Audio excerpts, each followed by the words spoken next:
You're live from New Delhi. You're watching TT India Live, India's voice to the world. I'm Nipakshi Purana, coming up in the next 30 minutes. Thailand police detains Saurabh and Gaurav Luthra, owners of Goa Nightclub, where 25 died in fire on December 6th, set to return to India.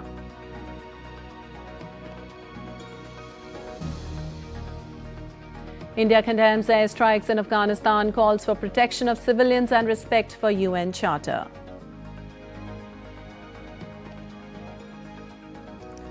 US lawmakers approve major defense bill to strengthen European security, move seen as rebuke to Trump's threats against NATO and allies. And after a dominant win in the series opener, India will look to double their lead when face South Africa in the second T20 International today in New Chandigarh.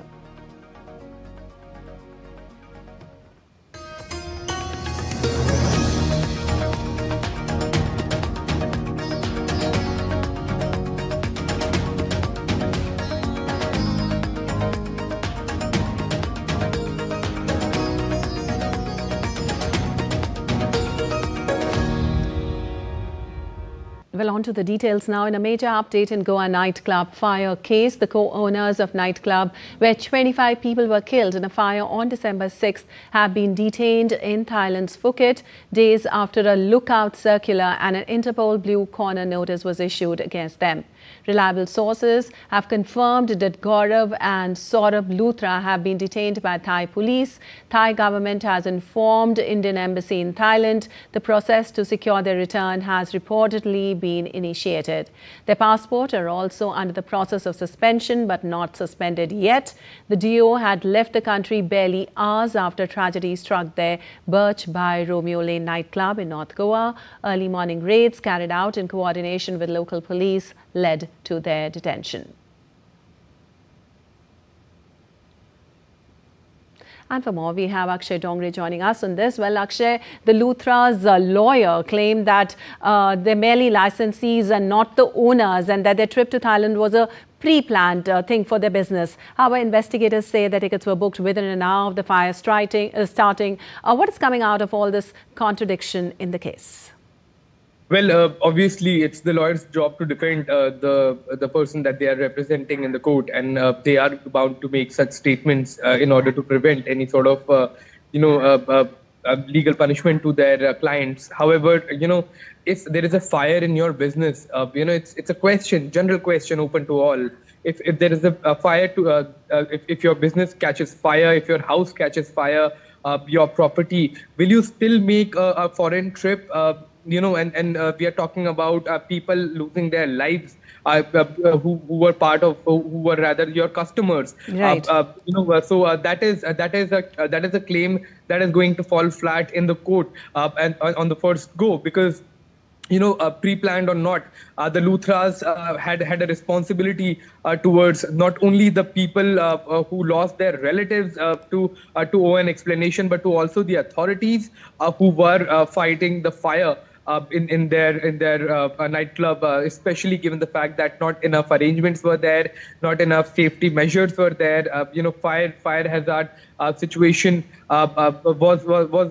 It's always a possibility of a business catching fire, especially a place like nightclub where there is cooking happening and all sort of things, and it's the responsibility of the owners to ensure that enough safety related equipment are placed, enough arrangements are made. And it's also a question to the authorities that how come such nightclubs are functioning so openly in a place like Goa, when thousands in numbers are functioning like that without the authorities taking any sort of strong action against them.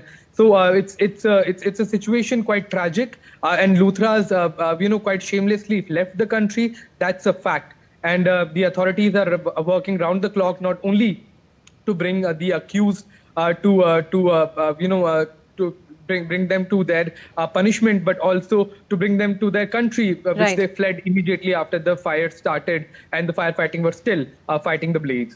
Yes, Akshay, Luthras are supposed to be back in the country soon now. So what steps are being taken to ensure a transparent investigation into the safety violation at the nightclub? And what can we expect once the owners are brought back to India?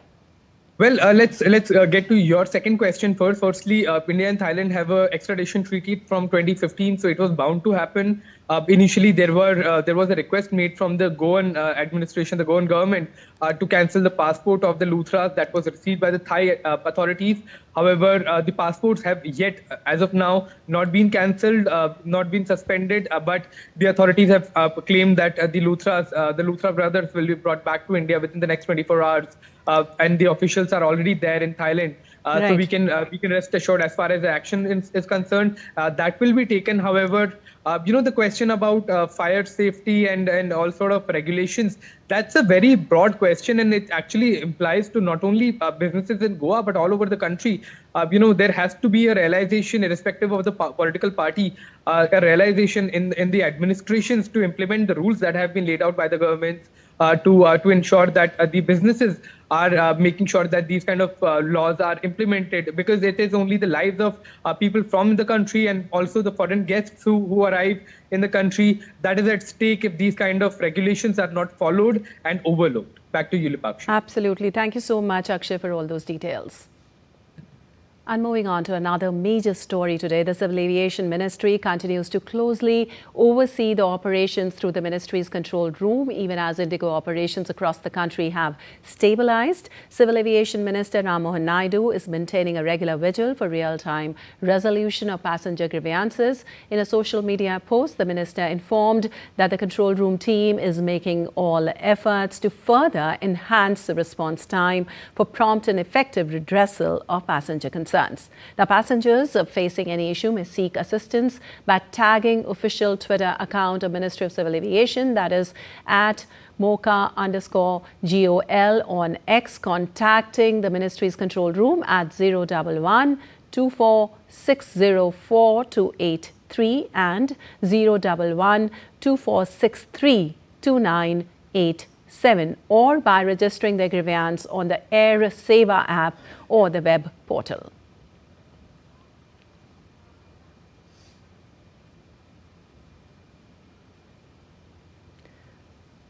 Well, India's busiest airport, the Delhi airport, has significantly strengthened its winter readiness, also with next-generation AI systems, advanced predictive analytics and enhanced runway capabilities, ensuring safer, more efficient flight operations and minimal passenger disruption during low visibility conditions. Now, in these Delhi airports, Airport Predictive Operations Center plays a central role by integrating real-time data, predictive weather models and airside operational inputs into a single command environment. The APOC enables faster decision-making and more accurate resource deployment during fog. This coordinated, data-driven approach significantly enhances the airport's ability to maintain operational continuity even during rapid fluctuations in visibility. And moving on, India has condemned airstrikes, killing of innocent women, children and cricketers in Afghanistan by Pakistan at the United Nations Security Council. Speaking at the UNSC briefing on the UN assistance mission in Afghanistan today, India's permanent representative to the UN, Parvataneni Harish, also expressed concerns over practicing of trade and transit terrorism with people of Afghanistan by cynical closure of access for a landlocked country. India echoes UNAMA's concern over airstrikes and condemns the killing of innocent women, children and cricketers in Afghanistan. We add our voice to calls for paying full respect to the United Nations Charter and international law, with particular attention to protection of innocent civilians. We also note with grave concern the practice of trade and transit terrorism that the people of Afghanistan are being subjected to by the cynical closure of access for a landlocked country whose people are suffering numerous debilitating conditions since many years. These acts are in violation of WTO norms. Such open threats and acts of war against a fragile and vulnerable LLDC nation trying to rebuild in difficult circumstances constitute a blatant violation of the UN Charter and international law. While we condemn such acts, we also strongly support the territorial integrity, sovereignty, and independence of Afghanistan. India continues to closely monitor the security situation in Afghanistan.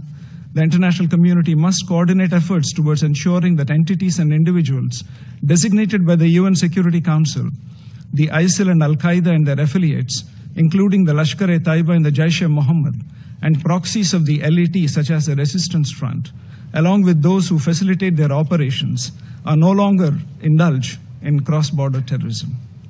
Well, U.S. Representative Bill Huizenga has termed ties with India as a defining relationship of the 21st century. Delivering his remarks during the House of Foreign Affairs South and Central Asia Subcommittee's hearing titled The U.S.-India Strategic Partnership Securing a Free and Open Indo-Pacific, the representative framed India as central to the U.S. vision for the region. He underscored Washington's consistent view of India as a crucial democratic partner in shaping the Indo-Pacific's security and economic architecture. India is one of the fastest growing major economies in the world. American companies increasingly see India not just as a market, but as a partner to innovation, especially in AI, communications, and advanced technologies, where collaboration already exists. American companies are eager to enter the Indian market on a level playing field. A new trade deal with India under President Trump and Prime Minister Modi would further realize this goal and enhance the relationship, open markets, strengthening supply chains, and driving innovation, all of which would chart a new beginning in our storied partnership. Well, the winter session of Parliament is now entering a crucial phase, with both houses witnessing marathon debates on issues that directly impact the citizens. Now, the Rajya Sabha, the upper house of the Indian Parliament, convened on Thursday for the winter session 2025, with Chairman C.P. Radhakrishnan presiding. The session resumed at 11 a.m. IST, continuing the debate on the 150th anniversary of Vande Mataram, with BJP leader J.P. Nadda expected to conclude the discussions. While the Lok Sabha, the lower house of the Indian Parliament, commenced its question hour on Thursday, marking day 11 of the winter session, the members began posing questions to ministers, focusing on government policies and performance. Thursday's session is set to Finance Minister moving the proposal to introduce the appropriation bill, which will restore the bill that authorizes appropriation from India's Consolidated Fund for Services during the year 2025 to 26. She'll also introduce the appropriation number 4 bill and will get it passed as well. And President Draupadi Murmu is scheduled for her first two-day visit to Manipur starting on Thursday. The visit will focus on Imphal on December 11th. On arrival at Imphal, the President will be accorded a guard of honor. Subsequently, she will visit historic Mapal Kangze Bang to witness a polo exhibition match. On the same evening, the President will attend a civic reception to be hosted by the Government of Manipur in her honor at the City Convention Centre, Imphal. She'll also lay foundation stones and inaugurate various developmental projects on the occasion. On December 12th, the President will visit the Nupi Lal Memorial Complex at Imphal and pay her respects to the brave women warriors of Manipur. Later, at Senapati, she will address a public function, during which she will lay foundation stones and inaugurate various projects for the district. The Union Minister of New and Renewable Energy, Prahlad Joshi, took part in the handover of the fuel cell electric vehicle Toyota Mirai handover in New Delhi. The Toyota Mirai is a unique hydrogen fuel cell electric vehicle that runs on hydrogen, producing only water vapor from its tailpipe, offering a smooth EV-like drive with quick refueling, akin to gasoline cars, but relies on limited hydrogen infrastructure. Well, an MOU exchange ceremony also took place between National Institute of Solar Energy and Toyota Kirloskar Motor for the pilot project on hydrogen use in the mobility sector.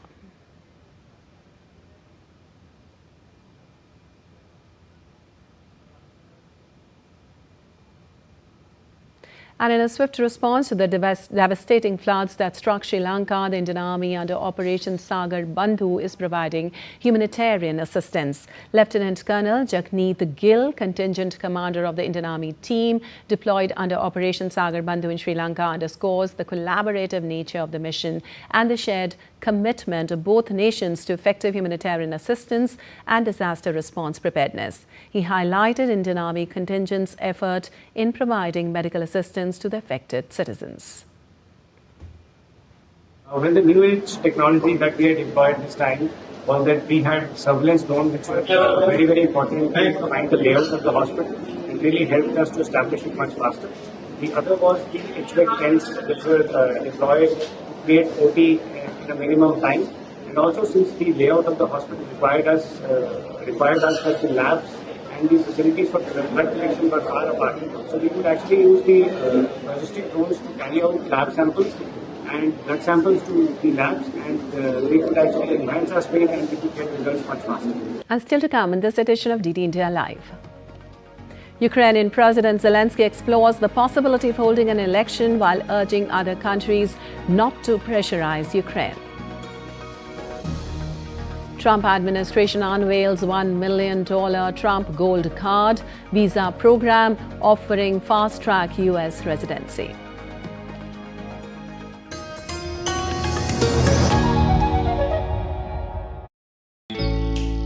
Jharkhand will mesmerize you with majestic nature, rich heritage and colorful culture. Hello. Johar. It fits perfectly. Thank you. Full workout हो गया. Ready?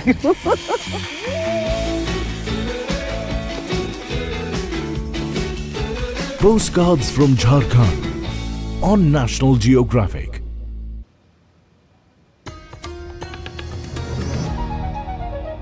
Welcome back. You're watching DD India Live. I'm Lipakshi Kuran, and moving on. U.S. lawmakers approved a sweeping defense bill bolstering European security, a sharp rebuke to President Donald Trump's mounting threats to downgrade Washington's ties to traditional allies and NATO. Now, the bipartisan House of Representatives vote came on the heels of a publication of a White House national security strategy that amounted to a startling attack on Europe. By contrast, the House's $900 billion Pentagon bill stands out for its pro-Europe orientation and its clampdown on Trump's authority to reduce Trump numbers. Trump administration accuses European nations of taking advantage of American generosity and of failing to take responsibility for their own destiny. But lawmakers are explicitly moving in the opposite direction, deepening U.S. resources for the Baltic states and hardening NATO's northeastern flank. The 2026 National Defense Authorization Act, which now advances to the Senate, carries a robust $8 billion more than the funding Trump requested in May. And some updates on Russia-Ukraine now. The leaders of Britain, France and Germany spoke with U.S. President Donald Trump to discuss Washington's latest peace efforts to the conflict. Now, Trump said European partners were urging a meeting in Europe over the weekend involving both Ukrainian President Zelensky and the United States, but said he would only decide on attending once he received answers from them. In separate statements, the E3 countries praised the Trump administration's efforts to achieve a robust and lasting peace in Ukraine. Meanwhile, Ukrainian President Zelensky said that he had discussed with Ukraine's parliament legal and other issues linked to the possibility of holding an election and urged other countries not to apply pressure on the issue. Today I spoke with representatives of the Verkhovna Rada of Ukraine. We had a substantive discussion. I will not allow any speculation against Ukraine.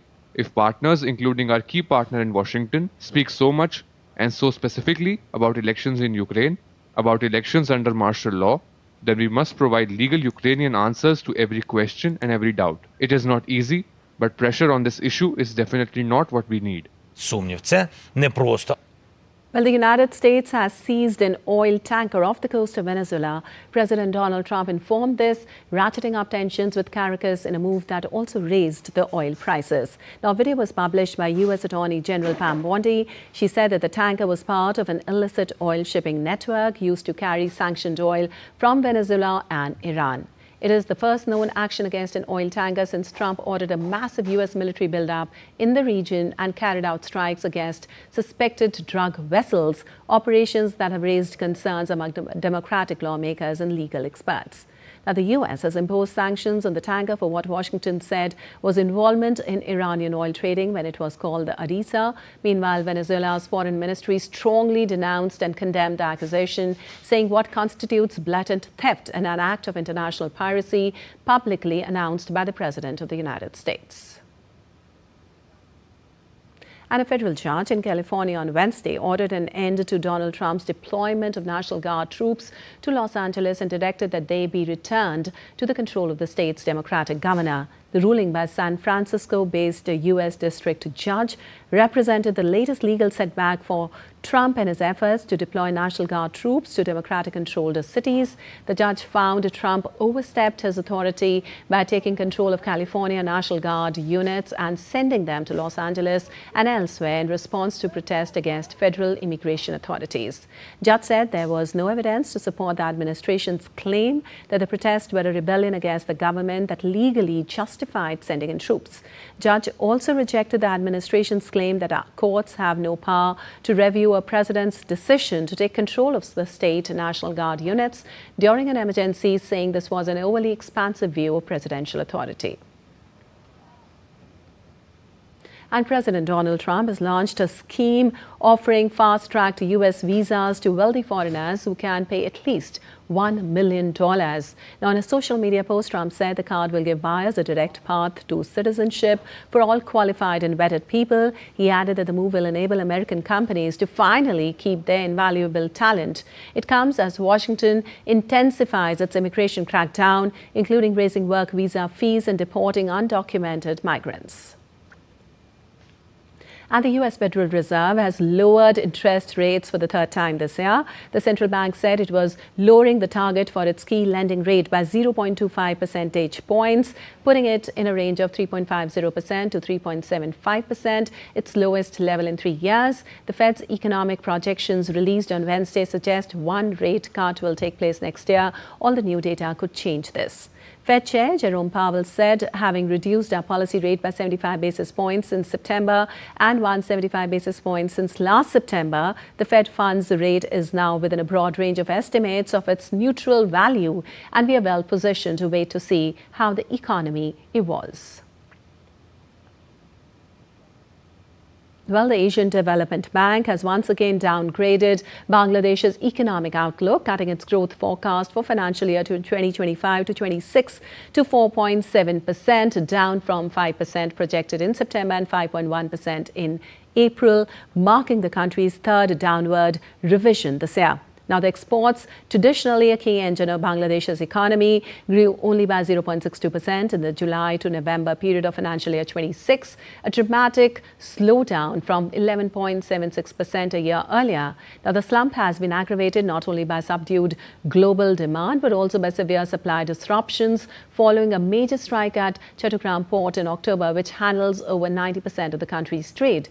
Now, the government has quietly adjusted expectations as well, lowering its export growth target for financial year 26 to 9% from 10% and reducing its GDP growth target to 5%. Now, adding to concerns, private sector credit growth fell to 6.23% in October, the slowest pace in 2 decades. And musical celebration with lighting of diyas in Pashupati premise on inscription of Deepavali in UNESCO's list of the intangible cultural heritage of humanity. In Nepal, musical bhajan evening with lighting of lamps in Pashupati temple premise was organized in celebration of the inscription of Deepavali in UNESCO's list of the intangible cultural heritage of humanity. The inscription of Deepavali on the UNESCO Intangible Cultural Heritage list is a tribute to the millions who celebrate it with devotion, to the artisans who keep its tradition alive, and to the timeless principles it represents. It tells the world that India's cultural heritage is not merely remembered, it is lived, loved and passed forward. Indian Citizen Association of Nepal ICAN President Manoj Khandoy shared his view that global awareness about Diwali will reinforce efforts to safeguard community-based traditions for the future generations. Residents of Nepal also welcomed the move and congratulated the community observing Deepavali. बहुत बड़ा दिन है कि आज UNESCO ने दीपावली को अपने में शामिल करके हमारे लिए इतनी खुशी की बात की है कि जो पहले हम लोग सिर्फ ये समझते थे कि हिंदू और हिंदुस्तान का ही दीपावली है, आज पूरा वर्ल्ड इसको मनाएगा, पूरा वर्ल्ड ने इसको मान्यता दी। इससे बड़ी हमारे लिए खुशी की और कोई बात नहीं। हिंदुओं के लिए बहुत खुशी का दिन है। दीपावली सेलिब्रेशन जो अपन मनाते आ रहे थे उसके लिए यूनेस्को में रजिस्टर्ड हुआ है, तो बहुत ही आज मैं गदगद हूँ अंदर से। And on to some sports news now. Suryakumar Yadav-led India will take on Aiden Markram, South Africa, in the second of the 5-match T20 International Series on Thursday in Chandigarh. The host thumped the visitors by 101 runs in the first T20 International to take 1-0 lead in the series. India managed to put on a decent total, and with the ball, they bundled out the Proteas for 74. Now, South Africa's biggest worry will be the manner in which their batting collapsed in the 176-run chase. For India, the biggest concern remains the form of skipper Suryakumar Yadav and vice-captain Shubman Gill. The captain has not had a T20 International half-century since October 12th in 2024, while Gill has failed to breach the landmark in the format since July 13, 2024.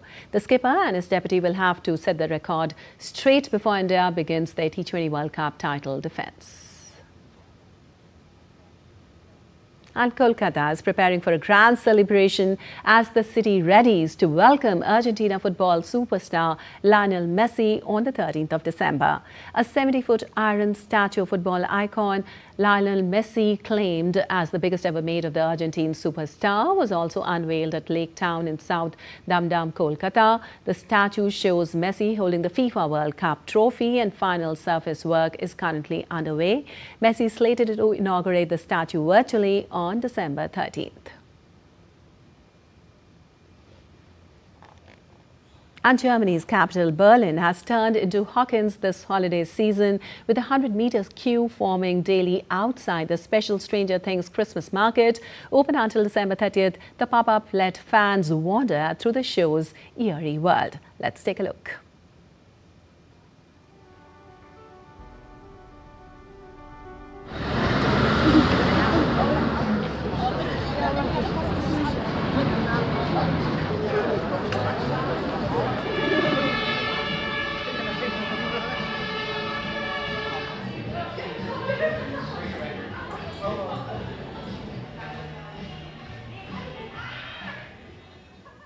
All right, that's all for this edition of DD India Live, but let us know your thoughts on the news of the day. For those on the go, you can get all the latest news and updates from India across the world on the DD India mobile app. The app is available on both Android and iOS platforms. Scan the QR code on the screen to download now.